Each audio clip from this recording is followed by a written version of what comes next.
Ohio, c'est Chori, j'espère que vous allez bien. Pour ma part, je vais bien. Aujourd'hui, on se retrouve pour une nouvelle présentation d'animé. J'avoue que ça fait longtemps que j'en avais pas fait, mais voici les présentations d'animé. D'ailleurs, à l'heure où je tourne cette vidéo, on est à 88 abos, donc bientôt 100 abonnés. Du coup, abonnez-vous en masse et je vous remercie beaucoup pour ces 88 abos. Ça me fait super plaisir. Sinon, dites-moi en commentaire si je devrais refaire une vidéo Mangatech pour les 100 abos, sachant qu'elle n'a pas évolué de ouf. Mais si je vous dis ça, c'est parce que j'ai vu grâce aux stats YouTube que vous avez kiffé cette vidéo qui est la plus vue de ma chaîne. Bref, je vais pas plus vous faire attendre, commençons la vidéo.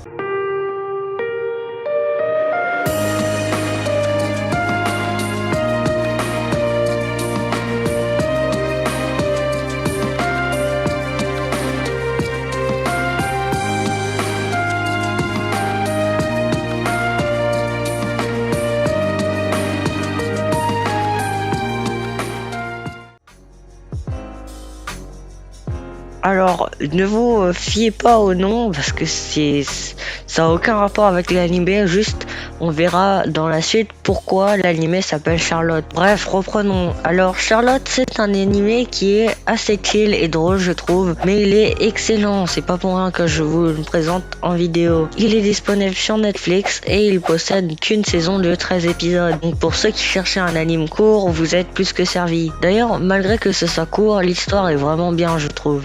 Il y a plein d'éléments et c'est vraiment cool. Ce manga a été scénarisé par Jun Maeda et dessiné par Haruka Komowata. L'anime est de type seinen, il possède 3 tomes pour ceux qui veulent se les procurer et il traite du drame, du surnaturel et de la romance. Mais j'ajouterais qu'il traite de l'humour car j'ai vraiment éclaté de rire devant cet anime exceptionnel. Bref, voilà tout pour les infos générales de l'anime. Passons au synopsis. D'ailleurs, je veux pas faire un synopsis comme celui de Jujutsu Kaisen parce que sinon ça risque d'être un massacre.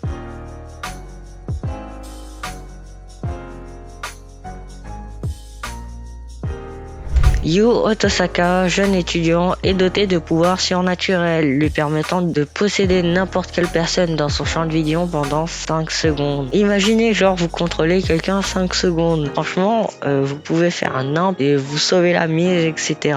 Franchement, c'est cool. Utilisant son pouvoir à des fins personnelles et de triche, il se fait repérer par Nao Tomori et Jojiro Takajo, qui, eux aussi, détenteurs d'un pouvoir et membres du conseil des élèves de la prestigieuse académie Oshinomi, qui abrite que des élèves possédant des pouvoirs comme des ESPR. Ces pouvoirs émergent pendant la période de l'adolescence et disparaissent à l'âge adulte, touchant un certain nombre de jeunes sous une forme maîtrisée ou incontrôlable. D'ailleurs, peu de personnes en possèdent. Les origines de ces pouvoirs sont inconnues et peu de gens en dehors des détenteurs d'un pouvoir en connaissent l'existence. Néanmoins, ces adolescents sont fortement recherchés par plusieurs groupes de scientifiques souhaitant les utiliser comme cobayes. Mais le lycée Oshinomi est là pour abriter le plus de experts possible pour les protéger de ces scientifiques. Après son transfert, une nouvelle vie commence pour Yu. Il se ferait recruter au BDE et il sera chargé d'enquêter afin de trouver d'autres ESPR pour les protéger des scientifiques en les avertissant de la dangerosité de l'utilisation de leurs habilités et en leur faisant transférer dans son lycée. Bref, voilà tout pour le synopsis. Alors j'ai vraiment kiffé l'histoire et à la fin je trouve que l'ambiance change assez soudainement, mais il n'en reste pas moins ouf. Genre l'histoire du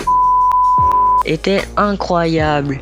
Mais je trouve qu'elle a été bâclée et je pense que c'est à cause du manque de chapitres avant la fin du manga. Je trouve que les personnages secondaires ne sont pas très bien travaillés pour certains et je fais référence à Jojiro Takajo qui n'a pas d'histoire. Alors c'est juste un mec qui a un pouvoir et qui est censé enquêter sur les ESPR. Mais de souvenir, il n'a pas été grave utile pour trouver des ESPR. D'ailleurs, j'ai pas trop kiffé le moment où Yu commence à devenir un peu dark. En effet, ça montre la douleur de je trouve que là ils en ont trop fait. Bref, pour un anime en 12 épisodes, je trouve que l'histoire est très bien réalisée. En tout cas, je vous conseille fortement cet anime, il est vraiment cool.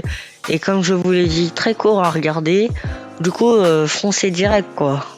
Bref, cette courte vidéo touche déjà à sa fin, j'espère que vous avoir fait découvrir un super anime. D'ailleurs sur mon serveur Discord j'avais déjà vaguement présenté ce manga. Tout ça pour dire que si vous êtes sur mon serveur Discord, vous pouvez peut-être déjà être au courant des animes que je vais proposer prochainement sur la chaîne. Merci d'avoir suivi cette vidéo, si vous l'avez kiffé je vous invite à vous abonner, à liker et à commenter cette vidéo. Sinon aussi vous pouvez me follow sur Insta et Twitter, ça me ferait hyper plaisir. Sur ce, portez-vous bien. Je vous dis sayonara.